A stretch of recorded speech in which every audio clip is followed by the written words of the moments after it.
ये पूरा क्षेत्र उष्ण कटिबंध है, हाँ, तो यहां से लेके ऊपर 30 डिग्री तक ये गर्म है, हाँ सर, और यहां से लेकर यहां तक ये गर्म है।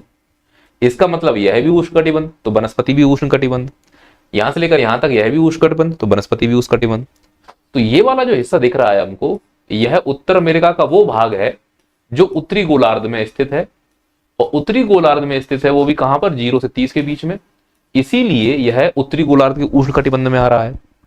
जबकि ये वाला जो भाग है, यह यहां से लेकर यहां तक यह भी उष्ण कटिबंध में है, बस फर्क इतना है कि यह दक्षिणी गोलार्ध के उष्ण कटिबंध में है।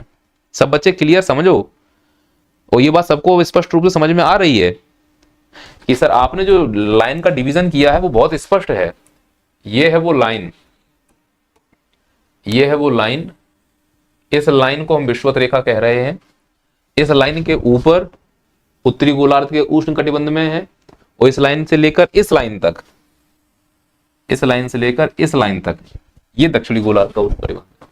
तो अगर यहां पर कोई उत्तर अमेरिका में घास के मैदान होंगे तो वो भी सवाना प्रकार के होंगे, और यहां से लेकर यहां तक कोई घास के मैदान होंगे तो वो भी सवाना प्रकार के होंगे। अब इसके नीचे अगर कोई घास का मैदान होगा तो वो ठंडे प्रकार का होगा।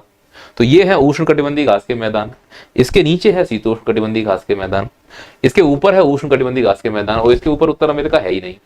तो इसका मतलब कोलंबिया, वेनेजुएला, सूरीनाम, यहां पर जो घास के मैदान होंगे वो उष्ण कटिबंधीय घास के मैदान होंगे। तो ऐसे उष्ण कटिबंधीय घास के मैदान जो उत्तर अमेरिका महाद्वीप के वेनेजुएला और कोलंबिया देश में प्राप्त होते हैं, ऐसे उष्ण कटिबंधीय घास के मैदानों को ही उत्तर अमेरिका वाले, खासकर वेनेजुएला वाले, लानोस के नाम से जानते हैं।